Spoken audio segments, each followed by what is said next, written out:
বারুইপুরের ঘটনা, যেখানে 12 বছরের এক নাবালিকা তার বন্ধুর জন্মদিনে গিয়েছিল, তারপর সে নিখোঁজ হয়ে যায়। গতকাল সকালে পুকুর থেকে তার বস্তাবন্দি মৃতদেহ উদ্ধার হয়। যে ঘটনাকে কেন্দ্র করে উত্তেজনা ছড়ায় গতকাল বারুইপুরের এই ঘটনার প্রেক্ষিতে ওই নির্যাতিতার পরিবারের সঙ্গে মমতা বন্দ্যোপাধ্যায় কথা বলেন। তিনি দেখাও করতে যাবেন বলেন, কিন্তু তার আগেই গতকাল রাত থেকে তাঁর এবং অভিষেক বন্দ্যোপাধ্যায়ের বাড়ির বাইরেই বাড়তি পুলিশি বন্দোবস্ত করা হয়েছে।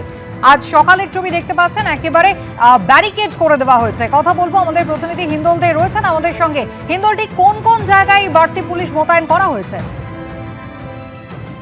দেখো, যে চিত্র দেখা গিয়েছিল যে গতকাল মমতা বন্দ্যোপাধ্যায়ের বাড়ির সামনে প্রচুর পরিমাণে পুলিশ দেওয়া হয়েছিল, বিশাল পুলিশ বাহিনী এখানে মোতায়েন ছিল এবং কেন্দ্রীয় বাহিনীর জওয়ানরাও মোতায়েন ছিল।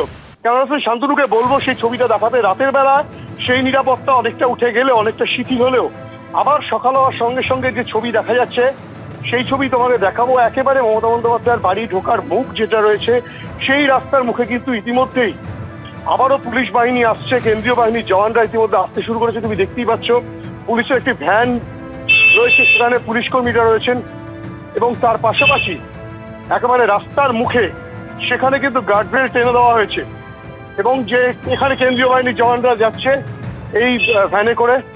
তার পাশাপাশি তোমাকে দেখাবো একেবারে পুলিশ বুথ যেটা রয়েছে, শান্তনুকে বলবো দেখাতে। পুলিশ বুথে কেন্দ্রীয় বাহিনীর জওয়ানরা তারা ঠিক এভাবেই রয়েছেন, কলকাতা পুলিশের মহিলা পুলিশ কর্মীরাও রয়েছেন। তার পাশাপাশি একেবারে এই যে বাড়িতে ঢোকার যে মুখ, সেখানে কিন্তু ঠিক এভাবেই গার্ডরেল রাখা রয়েছে এবং সেই গার্ডরেল তোমাকে দেখাবো। পুলিশ কিন্তু টেনে দিচ্ছে এই গার্ডরেল, শুধুমাত্র যেসব গাড়ি ঢুকছে এবং বেরোচ্ছে সেই সময় সেই গাড়ির উপরে নজর রেখে সেই গাড়িকে কিন্তু সেই গার্ডরেল কিন্তু খুলে দেওয়া হচ্ছে। এবং এই যে পুলিশ দিয়ে গোটা এলাকা ঘিরে ফেলা, তা নিয়ে কিন্তু মমতা বন্দ্যোপাধ্যায় কালকে বলেছিলেন যে তার বাড়ির সামনে পুলিশ মোতায়েন করা হয়েছে এবং তিনি যাতে না যেতে পারেন সেই কারণেই কিন্তু পুলিশের এই বন্দোবস্ত।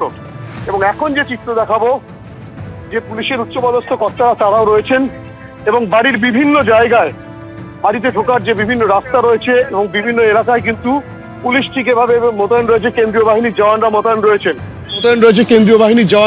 রয়েছেন এবং উত্তর কিন্তু পুলিশের সংখ্যা, কেন্দ্রীয় বাহিনীর সংখ্যা কিন্তু বাড়তে শুরু করেছে। কালীঘাট থানার পুলিশ রয়েছে এবং অন্যান্য বিভিন্ন থানার পুলিশও কিন্তু এখানে রয়েছে। গোটা পরিস্থিতিতে কি দাঁড়ায়, পুলিশ কতটা আঁটোসাঁটো বন্দোবস্ত করে, সেটাই এখন দেখার।